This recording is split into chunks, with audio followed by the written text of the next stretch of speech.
시청자 여러분 안녕하십니까. 다섯 공부방 시간입니다. 2021년 상반기 동안 여러분과 함께한 다섯 공부방은 많은 호응을 받아서 이제 책으로 나왔습니다. 다석 선생님의 호에 걸맞게 저녁의 참 사람이라는 책으로 온 오프라인 서점에서 여러분들이 만나볼 수 있습니다. 집필자인 아주경제 이상국 논설실장님은 이 책을 다석 평전으로 명명했습니다. 지금까지 다석 선생님을 기리는 수많은 책들이 나온 것들이 있지만 이처럼 평전으로 나온 것은 최초라고 자부심을 갖습니다. 종교나 철학을 공부하지 않는 사람도 쉽고 간결하게 이해할 수 있게 된 책이기 때문에, 평전이기 때문에 여러분들의 많은 호응을 바라겠습니다. 이제 다석 공부방 시즌2를 시작합니다. 시즌2에서는 박영호 다석사상연구회의 제자이신, 그리고 연구회의 총무이신 김성원 선생님께서 다석의 일생과 다석의 사상을 주제로 오도송, 즉 깨달음의 시를 여러분들에게 강의해 드릴 것입니다. 여러분, 깨달음의 시간, 그리고 대한민국 근현대의 영적 스승으로 불리는 다석 선생님의 오도송을 통해서 함께 사상과 철학의 길을 떠나보시죠. 여러분이 아시다시피 다석 선생님은 2008년 동양에서 최초로 서울에서 열린 세계 철학자 대회에서 전 세계 수많은 쟁쟁한 철학자들로부터 한국의 유일무이한 한국 사상가이자 종교가로 인증을 받은 바도 있습니다. 여러분, 이제 K-스피리추얼리티, 즉 K-영성의 시대가 도래하고 있습니다. 서양과 중국의 철학을 공부하는 것도 당연히 중요합니다. 그렇지만 5,000년, 9,000년 단군 이래로 내려온 대한민국의 혼과 DNA가 있는 한국 사상을 다석 선생님의 오도송을 통해 함께 공부하시죠. 여러분, 다석 공부방 시즌2 길을 떠납니다. 대단히 감사합니다. 믿음에 들어간 이의 노래. 죽기 전에 뭘 할까도 남의 말은 어쩔까도 다 없어진 셈이다. 다석의 이러한 고백은 인생의 꿈이라는 사실을 분명히 깨닫고 한 것이다. 내가 거창한 무언가를 한다는 것도, 남이 나에게 무엇을 해준다는 말도 다 꿈 같은 것이니 없는 거나 마찬가지다. 이 세상의 일들이란 다 꿈일 뿐이다. 잠시 뭐가 된다고 좋아하지만 조금만 지나면 허망한 일이 되고 마는 경우가 허다하다. 꿈을 깨자는 인생이지 꿈속에서 살자는 인생이 아니다. 다석처럼 꿈을 딱 깬 이도 드물다. 철저히 삶이 꿈이라는 사실을 알고 평생 꿈을 깨기 위해 살았다. 마침내 꿈을 다 깨고 나니 죽기 전에 뭘 할 것도, 남의 말은 어쩔까도 다 없어진 셈이다 라는 고백이 절로 나왔다. 삶이라는 꿈을 깨자는 다석은 니르바나님이니 하느님이니 진리니 구원이니 하는 것은 이 삶이라는 꿈을 딱 깨자는 것이다 라고 말한다. 우리가 종교를 믿는 것은 종교를 통해서 복을 받자는 것이 아니라 이 세상의 삶이 꿈이라 거짓이요 가짜이니 꿈을 깨서 아바와 온전히 하나 되고자 함이 아니겠는가. 철저한 부정을 안 하려면 불교, 기독교를 믿지 말아야 한다. 항상 죽음을 생각하면서 살아야 한다. 다석 사상의 핵심 키워드 중에 하나가 죽음인 것은 당연하다. 죽음을 모르고는 종교도 사상도 철학도 모두 사상 누각이 되고 만다. 죽음에 대한 그의 깊은 사유는 여러 군데에서 표출되고 있다. 종교의 핵심은 죽음이다. 죽는 연습이 철학이요 죽음을 없이 하자는 것이 종교다. 죽음의 연습은 생명을 기르기 위해서다. 단식 단색이 죽음의 연습이다. 사는 것이 아니고 죽는 것이 아니다. 산다는 것은 육체를 먹고 정신이 산다는 것이다. 밥을 먹듯이 육체를 먹는 것이 단식이다. 다섯어록. 한평생 살면서 배우고 모았던 모든 것들을 아낌없이 주고 떠나는 삶이 바로 죽음이다. 그러니 부디 물질, 권력, 명예에서 초연해야 한다. 타석은 죽음이란 줄 것을 다 주고 꼭 마감을 하고 끝내는 것이라고 말한다. 줄 것을 다 주고 위로 올라가는 것이 죽음이다. 나는 인생을 죽음으로부터라고 생각한다는 타석의 뜻은 무엇일까? 죽음을 승화시키고 자유롭게 날고 싶어 몸나는 죽어야 한다. 어뢰의 자유를 위해. 누에는 애벌레 그리고 고치 그리고 나비로 탈바꿈의 변형을 한다. 죽음을 고치로 보자. 이제 나비가 되어 날기 위해서 고치가 되는 것이다.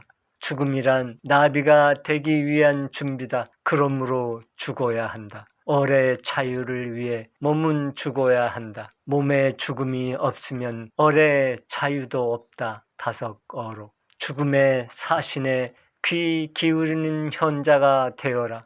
덧없는 구경거리로부터 벗어나라. 그리고 집착에서 벗어나 생과 사를 초월하라는 석가의 말에 귀 기울여 보자.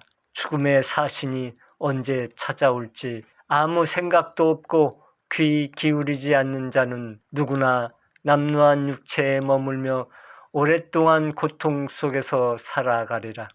그러나 모든 성자와 현자들은 죽음의 사신이 언제 찾아올지 알고 있기에 결코 무분별하게 행동하지 않으며 고귀한 가르침에 귀 기울인다. 그들은 집착이 곧 생과 사의 모든 근원임을 알고 스스로 집착에서 벗어나 생과 사를 초월한다. 이 모든 덧없는 구경거리로부터 벗어나 그들은 다만 평화롭고 행복하리라.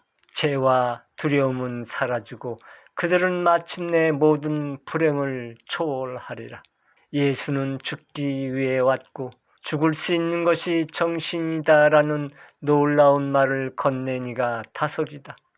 예수는 죽음을 앞에 놓고 나는 죽음을 위해서 왔다고 한다. 죽으러 왔다. 예수는 죽음을 게임으로 본 듯하다. 나무가 불이 되는 것이 죽음이다. 인자가 영광을 받을 때가 왔다. 정신을 드러낼 때가 왔다. 정신은 죽음을 넘어설 때 드러난다. 죽을 수 있는 것이 정신이다. 다섯어록.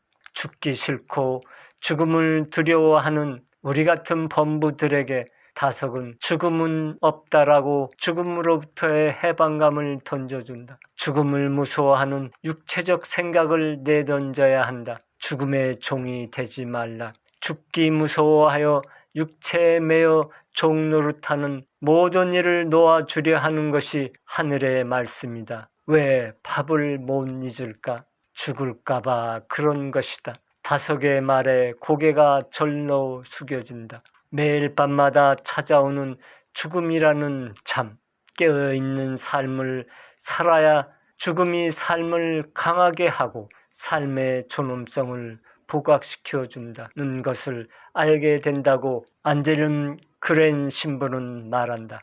죽음의 사자들에 보면 죽음이 인간에게 끊임없이 심부름꾼을 보낸다. 병, 열병, 어지럼증 등이 점점 다가오는 인간의 종말을 환기시키는 죽음의 사자들이다. 그러다 죽음이 마지막으로 거론하는 것은 잠이다. 매일 저녁 내 친형제인 잠을 보냈는데도 나를 떠올리지 않았단 말이냐. 노년에는 우리의 종말을 환기시키는 죽음의 사자들이 늘어난다. 깨어있는 삶을 살라는 이 사자들의 초대에 우리는 흔쾌히 응해야 한다. 죽음은 삶을 강하게 한다. 죽음은 삶의 존엄성을 부각시킨다. 죽음 전까지 남은 이 시간이 내 삶의 전부라면 온 존재로 마음과 힘을 다해 살려 할 것이다. 그리고 삶의 맛을 충분히 음미하고 싶어질 것이다. 노년의 기술. 삶 속에 죽음이 있고 죽음 속에 삶이 있다고 한다. 묘한 말이 아닐 수 없다. 여기에서 산다는 것은 탐진치에 내가 살아가는 것이요, 죽는다는 것은 자아에 내가 죽는다는 것이다. 성인들은 삶 속에서 자연스럽게 탐진치의 나를 죽이며 살아가지만 우리들 같은 범부들은 탐진치의 나로 산다. 그러다 어느 날 깊은 시름이 찾아오거나 죽을 고비를 맞이하게 되면 그때야 자신의 삶을 성찰해보고 비로소 인생의 의미를 찾기 시작한다. 그러나 성인은 탐진치의 나를 죽임으로써 참나의 삶을 사는 것, 사생이요. 범부들은 그 반대의 삶을 사는 것이다. 진실한 삶이란 바로 사생이다. 먼저 나라는 에고가 완전히 죽고 난 후에 비로소 참 삶인 참나의 삶이 이루어지는 것이다. 유영모는 우리 모두가 태어날 때부터 사형언도를 받은 사형수라고 했다. 아직 사형 집행이 되지 않았을 뿐 언제 죽을지 모르는 사형수이니 항상 죽음을 생각하면서 겸손하게 살아가라는 얘기다. 섬뜩한 얘기다. 멀쩡한 사람 보고 사형수라니 기분이 나쁠 수 있다. 그러나 좀 더 깊이 생각해보면 그 말이 딱 맞는 말이다. 장자도 죽음을 가까이 하라고 말한다. 근사지심 막사부양냐. 죽음을 가까이 하면서 살면 다시는 거짓을 행하지 않는다. 스스로 체득한 스티브 잡스의 죽음에 대한 이야기가 스마트폰으로 현재를 살아가고 있는 우리들에게 큰 울림이 되고 있다. 죽음 앞에서는 모든 외부의 기대, 모든 자부심, 모든 난처한 상황이나 실패에 대한 두려움 등이 사라지고 진정으로 중요한 것만 남게 될 것입니다. 당신이 죽으리라는 사실을 잊지 않는 것이 당신이 무엇인가를 잃을까 전전긍긍하는 함정에 빠지지 않을 가장 좋은 방법입니다. 사기암 선고를 받고도 글쓰기를 멈추지 않고 있는 이어령이 죽음에 대하여 젊은이들에게 죽음을 기억하라는 말을 전해주고 싶다고 한다. 젊은이들한테 메멘토 모리 죽음을 기억하라를 들려주고 싶다. 죽음만큼 절박하고 중요한 게 없다. 그래야 산다는 게 뭔지 안다.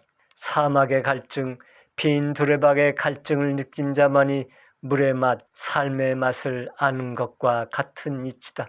젊기 때문에 더 죽음을 생각해야 한다. 그게 삶을 인식하는 가장 빠른 길이고 앞을 찾아갈 수 있는 올바른 길이다.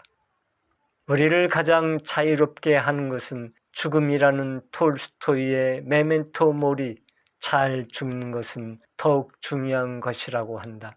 우리 모두 언젠가 죽게 된다는 사실을 기억한다면 삶은 전혀 다른 의미를 가지리라. 30분 후에 죽을 거라고 생각하는 사람은 어리석은 행동을 하지 않는다. 탄생에서 죽음에 이르는 인간의 삶을 보면 아침에 일어나서 저녁에 잠자리에 드는 하루의 일과와 같다. 생각은 우리를 자유롭게 한다. 하지만 다시 생각해보니 우리를 가장 자유롭게 하는 것은 죽음이다. 죽어가는 사람의 행동은 깊은 인상을 남긴다. 그러니 잘 사는 것도 중요하지만 잘 죽는 것은 더욱 중요하다. 살아갈 날들을 위한 공부. 어느 날 조문을 다녀오는 길에 내면의 소리를 들을 수 있었다.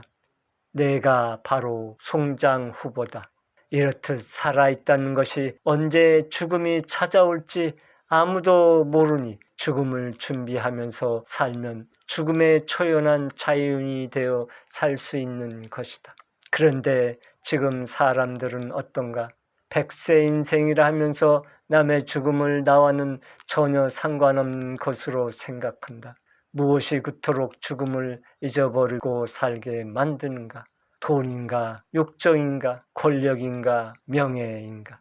죽음에 이르러서는 어느 누구도 아무것도 가져갈 수 없다. 죽도록 벌었던 돈도, 그 많던 땅과 집도, 권력도 명예도 다 고스란히 놓고 가야만 한다. 차라리 죽을 때는 아무런 미련 없이 떠날 수 있는 가난한 사람이 훨씬 홀가분하다. 살 때는 가난이 원수였는데 죽을 때는 오히려 복이 되는 경우다.